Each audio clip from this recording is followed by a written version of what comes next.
anything in person, I'm happy to. Yeah, thank you. Yeah, thank you for being open to it. This was unthreaded, so I'm just rethreading it. Got mine.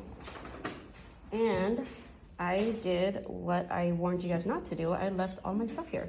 I left my bobbin case, and my scissors. So if you guys happen to see my tiny thread, what is it called? Snipper thingy.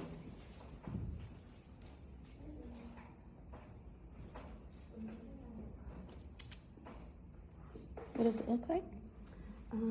It is the one, it doesn't have the holes like this. It's just, Okay. Little snips. snip. Okay. I'm not sure how to describe it. Oh, this is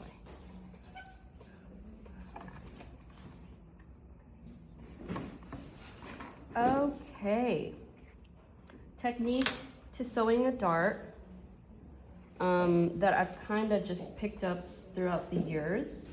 What I like to do is pin the actual stitch line. So first, oh, you know what, let me do this. You will, let me see. So this is the wrong side. This is the right side. You want to fold it where all of the excess is on the wrong side. Line up your notches for your dart legs and fold to the point, to your point here. Just kind of crease it into place. And then take your pins and pin the actual line that you drew out, making sure that the front and the back are lined up with your needle. And I like to just do 1 or 2 pins, just enough. I don't know if you guys see that, but the front and the back, the line is completely lined up with my pin. And if it's a really long dart, I'll do 2 pins. This is a short enough dart where I'll just do 1. Start off sewing from the dart end to the dart point. At the dart end, we are going, the dart leg, end of the leg, we're gonna do our back tack regularly.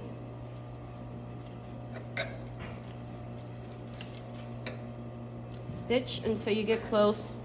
Well, pull out your needle when you get close to it. Stitch until you get close to your point. And this is where that second marking of your dart end comes into play. You're gonna stitch and march towards that hole that you punched. When you get close to it, you're gonna start curving around, ending off approximately where that first mark is. You know how we did that first mark and then the second mark? That first mark is where your thread actually ends. So you're creating a curve, whereas that hole that you drew out is not where the dart ends. It's just to kind of help guide your stitching. So I hope that kind of helps you guys visualize those markings that we did. So when I did the end, I did not back tack. The reason is because it's right at the point. You don't want any excess bulk. You don't want any thread that's gonna create a lot of messiness here. You just run all the way through to the edge and then you're gonna tie a knot. This is pretty standard. Unless you're working with like a really thick material, maybe you can back tack, but as far as I know, any material that you work with, you're gonna just run off through the edge without doing a back tack at the corner. Is this a different knot than just like a normal, like? Just a regular knot, like a shoelace knot, yeah. Okay. Just do like two ties. And then that's it. So that's how you sew a dart. You'll then go to the iron and press all of your material towards the center front and iron that in. I wanted to show you guys how to do your shoulder seam. Oh yeah. So when you do this dart, it's gonna be the same. I'm just gonna quickly do the dart.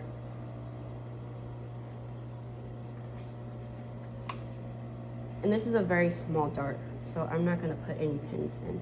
But if you really wanted to line up your dart and make sure that it is accurate, you should use pins. Is the curve more obvious on a bigger? Yeah, it probably is. But I'll show you up close. Okay. So marching towards that punch hole and then kind of curving off edge.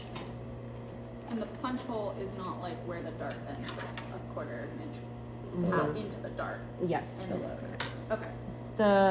The difference is so minor. It really is just so that you don't have any pointiness here. Got you. It's not going to be perfect. Like, you're probably going to have some pointiness, but Okay.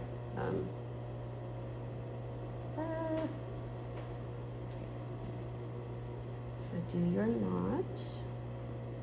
It's not any special knot. It's just a knot.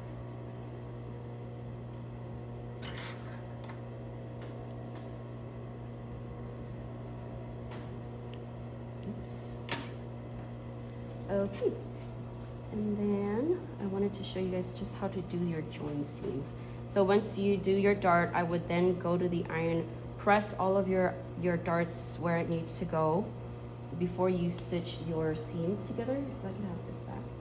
For the shoulder, we did not add a dart here. I moved the dart to the armhole, but I do have a notch here. So what I'm gonna do is line up at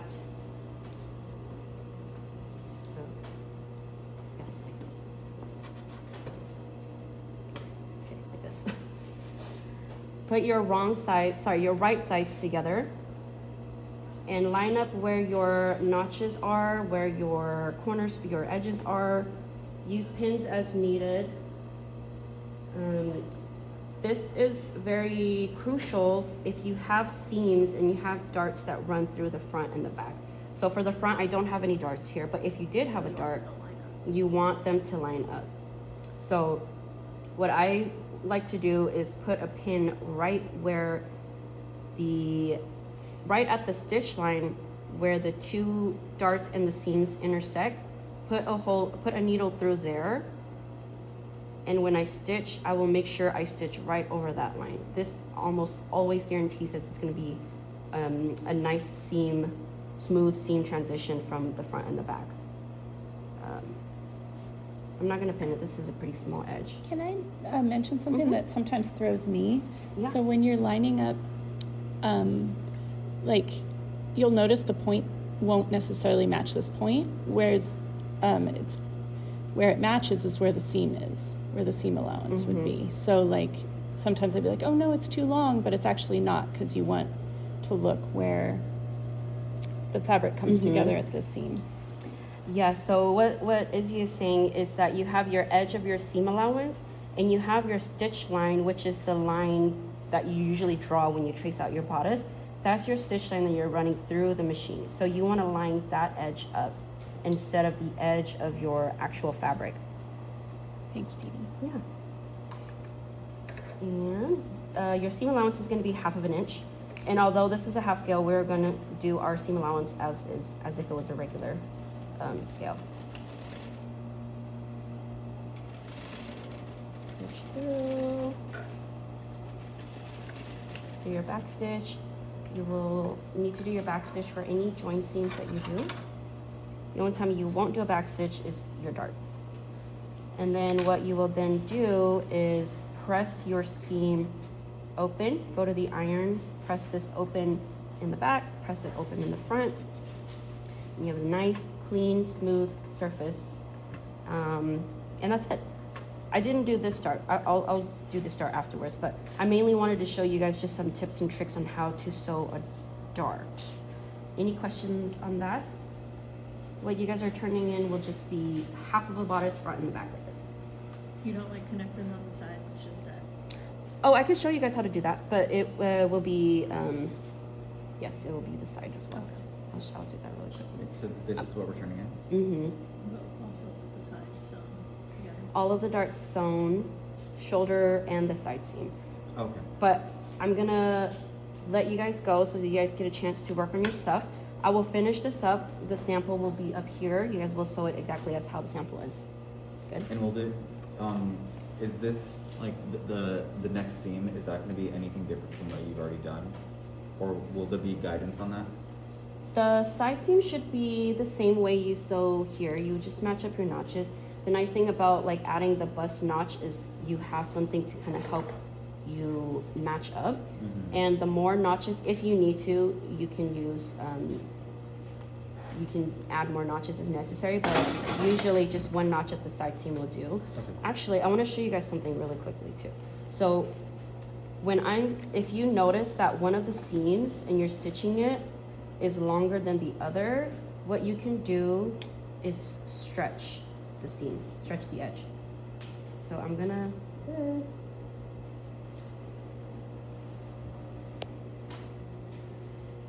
I mean, it's actually pretty straight, but let me just, if it was not straight and one edge is longer than the other, you could just give it a little tug.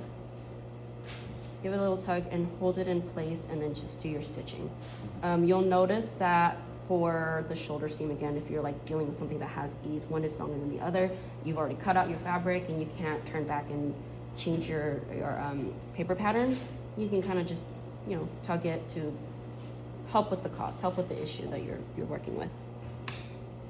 But I'm not gonna have you guys sit through and watch me do this. I will give you guys your time to do your group one, or if you have any questions about this, but I will do the completed one and I will leave it up here for you guys.